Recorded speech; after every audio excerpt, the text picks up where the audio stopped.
Forcing 18-year-olds to join the army. What about 19? What about 20? What about 21, 22, 23, 24, 25, 26, 27th, 28th, 29th, 30, 31, 32, 33, 34, 35, 36, 37, 38. Well, 35s to 37. 40, 41, 42. 43, 44, 45, 46, 47, 48, 49, 50, 51, 52, 53, 54, 55, 56, 57, 58, 59, 60, 61, 62, 63. Imagine if you have to be 60 in the UK army to join. In Ukraine, you could be 60. In probably Russia, you have to fight the country at 60 as well. Will they go for that? Start from the younger people, then build it up for World War One, World War Two? Or we'll just stay with the younger people? I've cut out all the numbers now, so let's play the video. Bad Lads Army. This is what national service used to look like. Back in the old days. This is something that affects the life of every man in Britain of military age. Once again, your country needs you, according to Richie Sunak. So, first thing, no, I'm not sending everyone off to join the army. What I am doing is proposing a bold new model of national service for 18-year-olds. They'll be able to choose to spend 12 months in a full-time military commission or 1 weekend per month volunteering in roles within your local community. Volunteering? And Mr. Sunak says he's looking forward to his daughters doing national service. So could they end up in khaki? The call to national service has gone forth.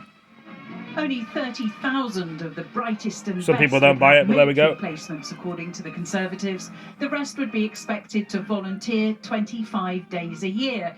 The estimated cost, £2.5 billion a year, with a pilot scheme set to start in September next year. And there'll be sanctions of some sort for those who don't comply, but not prison. Well, what we have seen recently is a fracturing, more and more young people, particularly, not exclusively, but particularly, living their lives in bubbles, isolated from their peers, mixing only with people from similar circles to their own. And what we want to do is find a way of bringing people together. It's a way of, binding us as a nation, as a society, investing in those young people, and addressing this worrying trend towards fragmentation. Maybe James Cleverly and the government ought to get out of their bubble and understand what happens down here in the real world. A thumbs down from one Southampton fan at Wembley for the Championship playoff against Leeds today. He may support the same team as the Prime Minister, but that's where the similarities end. Other fans, though, welcomed the policy. National service, not necessarily a bad thing for society and some people. I think it's good for you to grow into an adult and learn a bit about life. I think it's good, yeah. I think it incorporates values that you need to have, that I think a lot of people don't have. Hold on a minute, though. That didn't seem to be the government policy 3 days ago. Yeah, more adverts on the TV again. The eye sees. The eye notices. It differentiates between millions of colours. In a written answer to a question about national service dated the 23rd of May, the Defence Minister Andrew Morrison said, "The government has no current plans to reintroduce national service. If potentially unwilling national service recruits were to be obliged to serve alongside the professional men and women of our armed forces, it could damage morale, recruitment and retention." Isn't this a sign of panic that this is policy on the... No, not at all. This is what elections are for. Elections are for teasing out the real elements and the things that matter. The military were talking about a full-on military national service. That's what was being asked of them, and that is not what they would be getting. This is very different. This is national service in its principles, but a wider sense of what people can do with their communities. Labour campaigning in Yorkshire dismissed the idea of national service out of hand. It's an expensive gimmick. Again, the Conservatives are making pledges without any idea where the money is going to come from. That is deeply irresponsible. And with me as Chancellor, all of the policies that I put forward will always be fully costed and fully funded. I will never play fast and loose with the public finances. So we headed down to the battlefield and me and my bestie found this swing. We had so much fun, I had to take some Instagram pictures. And it seems not all teenagers are taking the idea seriously. Buggies! Hey, over here. Targeting 18-year-olds comes with its own risks. Jane Dodge reporting there. Well, earlier I spoke to Seb Payne, the director of Onward, a right-of-centre think tank, which recently published a paper in support of national service, and Naomi Smith, the CEO of Best for Britain, civil society campaign group, which began as an anti-Brexit organisation. I began by asking Seb Payne about the politics of today's announcement, coming days after a defence minister had said there were no plans to introduce national service. Whatever. Well, I think the idea of a bigger form of national service has been debated for some time, and the government hasn't done anything about it. Look to election manifestos. It's good to see some big, bold ideas, because people often say the Conservatives are too narrow in their looking, and here's something that is big and could have a big impact on the rest of society. Just, 3 days ago, no current plans to introduce national service. Current didn't last very long, did it? No, well, obviously the election has been pretty snap. I don't think anyone was expecting it to come as quickly as it did. So you wouldn't expect government ministers to be thinking about the election. Naomi Smith, this is an idea now, today, that is completely dominating the agenda. It's a smart move, isn't it? I don't think so. Young people in this country have been so let down by 14 years of this government.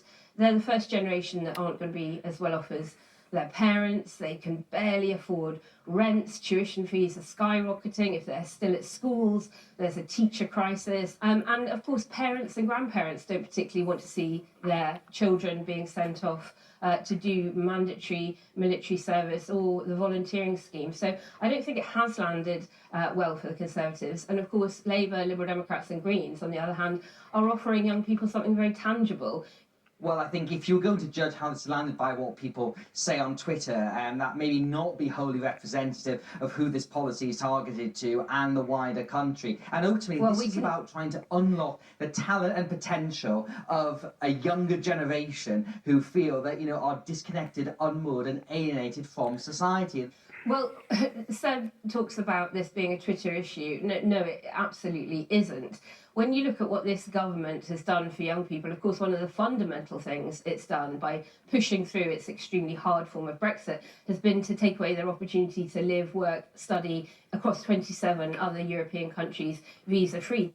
Young people don't need to have values of resilience instilled in them by a government that has been the most sleaze-ridden I can remember in my lifetime, that has had not one but two prime ministers who broke COVID lockdown rules and were fined because of it, a Prime Minister in Liz Truss who blamed everyone but herself for the problems of the day. If the party wants to encourage good behaviour in young people, it needs to start by adhering to the law, upholding the Nolan principles, and then people might take them seriously. But as things stand, this is not going to go anywhere near fixing the problems of generational inequality. The numbers suggest there are a lot of young people who are locked out of employment and that they're disengaged.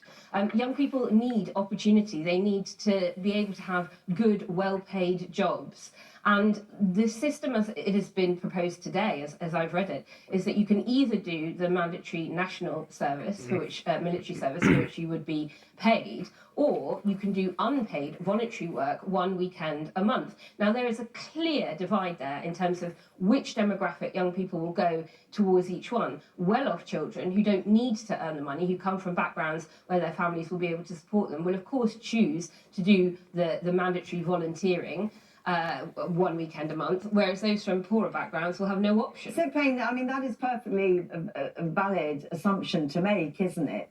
Well, it's an assumption to say that it's going to be about low or high background people. I don't think there's no actual basis. We know that yet. My think tank Onward has also found that 57% of younger generations find they are less patriotic than older generations as well. And 1 in 5 are economically inactive. And all those things need to be challenged through a wide range of policy things, be it through housing, being through better economy, but having some kind of national service element to it, I think, is really important. And Naomi Smith, in answer to the questions, I suppose, that Seb Payne and clearly the government are making at the moment about disenfranchised young people, how do you envisage this working? Do you see any positives in it as an idea? There is always something to be said for civic participation. And of course, for far too long, democracy has felt like something that is done to people rather than something that they do. I think if this announcement today is going to serve to do anything, it's going to be to encourage 18-year-olds to register to vote and turn out to vote. Seb Payne, just on once again returning to the politics of this, you know, Nigel Farage, who is the sort of honorary president of Reform, says that this is the politics of a weak leader who basically has sent out a focus group to see what they could deliver for Reform voters and what else but national service, ticking all the boxes there. We did polling and found that it commands broad support across all age groups, across all demographics, and including younger people as well. So what we're talking about here is something very modern, based in society where it is at the moment, and adapted to where British youngsters are now. And I think that, I don't think this has just come out of nowhere. This is a big idea. It's been carefully formed, engaged with think tanks over a good period of time. So I think the evidence just doesn't back up the fact that it's just come out of nowhere. Naomi Smith, last word to you.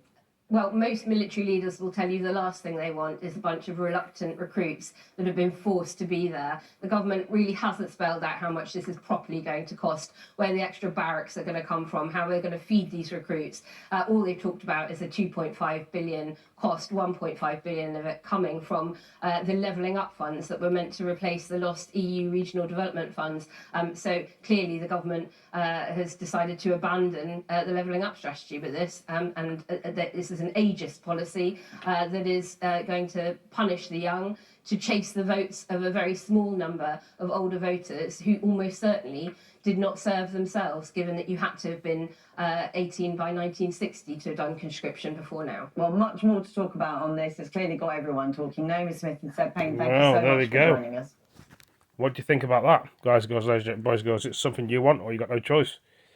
Thank you all for joining me. Take it easy, peace. See you in the next one.